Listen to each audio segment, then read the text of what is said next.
Hello everyone, welcome to DM Car Reviews. Today we have a 2022 Honda Civic Touring 1.5T on our channel. Make sure to hit the like button and subscribe for more awesome content coming your way. We're going to take this car for a test drive, do a 0 to 60 test with Draggy, see how she performs.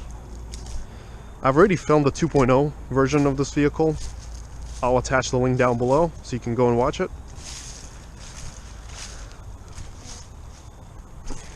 This car comes in this nice shiny red color.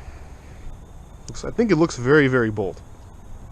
So in the first part of the video, I'll just go over my impressions of the vehicle, how it feels and compare it to the 2.0 liter.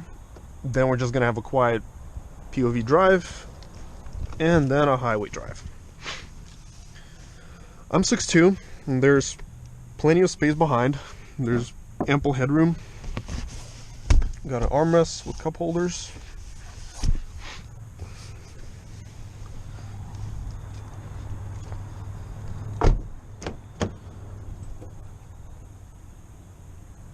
There's nice perforation in the leather. So let's open the trunk and take a look.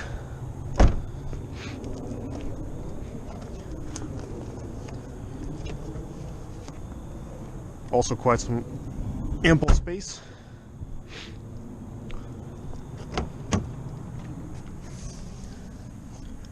Let's open the hood.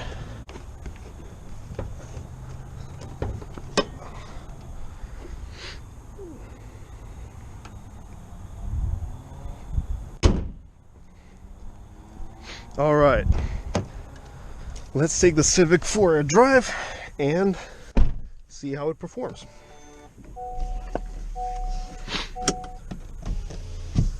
So right away, getting inside the car, I am greeted with a nice seating position. It took me about 5 seconds to find an ideal fit and adjust the seats. The one thing that I don't understand, Honda, why would you make a screen that points away from the driver? You usually want to make a screen that points towards the driver, so the driver can see the screen much easier when driving and it's less distracting.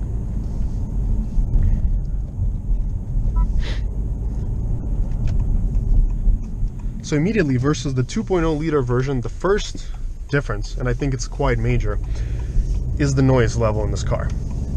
It's significantly quieter than the 2.0 liter version. Right away you have more pickup, it's effortless, and you don't hear the buzziness which the sport model gives you. We also see a virtual dash that you can customize, whereas in the Civic Sport only one part of the screen is digital. The other part is just a typical analog gauge cluster.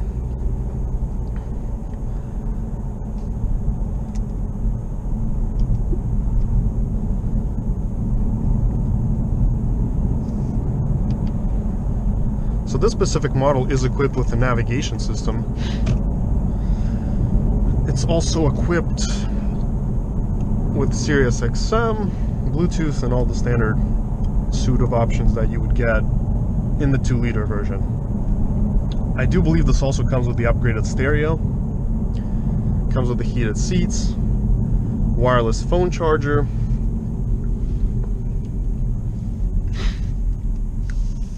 and a sunroof. I think this is very nice. We're gonna pop the car into sport mode and see how the car starts to accelerate off a dig.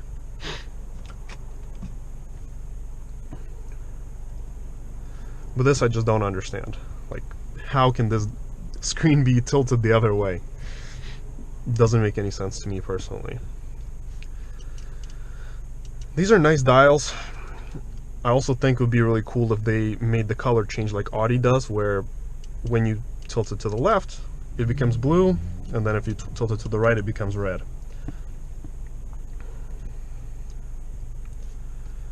We're gonna put it to 70.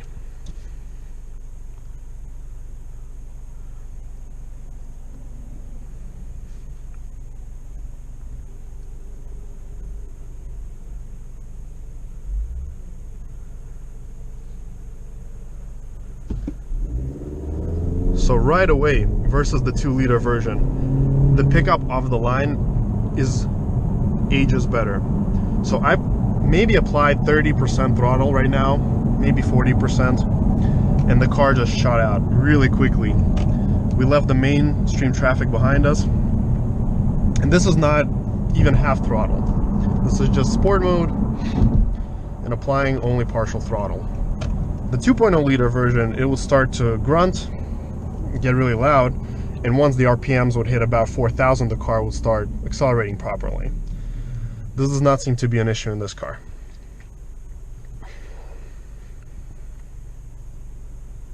You have your paddle shifters, so you can simulate your normal gears as you could in an automatic transmission, because this car does come with a CVT. If I was the engineer of this car, I would put an 8-speed automatic, like an 8-speed ZF in this car, maybe a 7-speed dual clutch. But CVT is not ideally my choice of transmission, but this is actually quite a good CVT. This car moves very well. We are easily leaving everybody behind. Easily. The brakes are responsive. They're quite touchy, so you get immediate feedback from them. There's no noticeable dead zone, and there's much less road noise than the base model gives you. I feel like there's extra padding maybe, or sound deadening material somewhere. Even the shifter here feels quite nice. So all the plastics here are soft touch. This is all soft touch. So this would be as good as something you'd find in an A4, for example.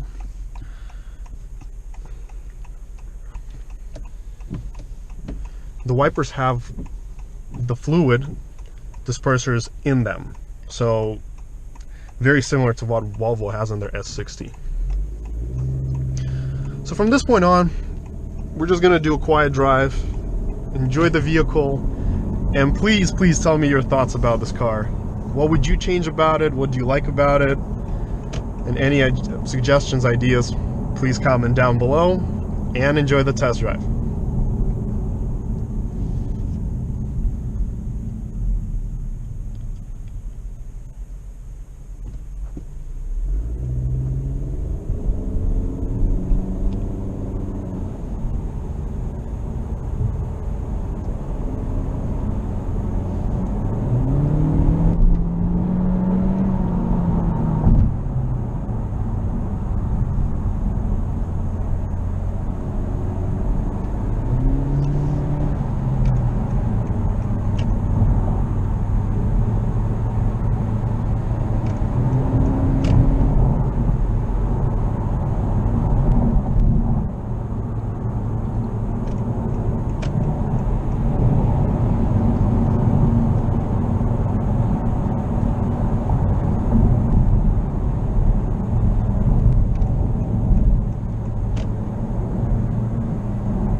So, after completing our performance tests, I can definitely come to a conclusion that this model is definitely worth the extra cost.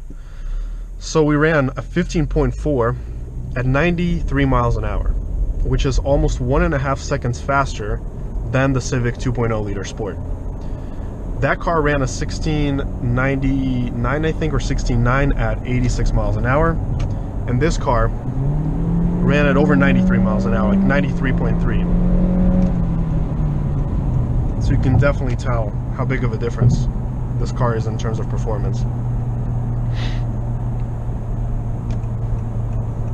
So now we're going to take it on the highway and see how she moves.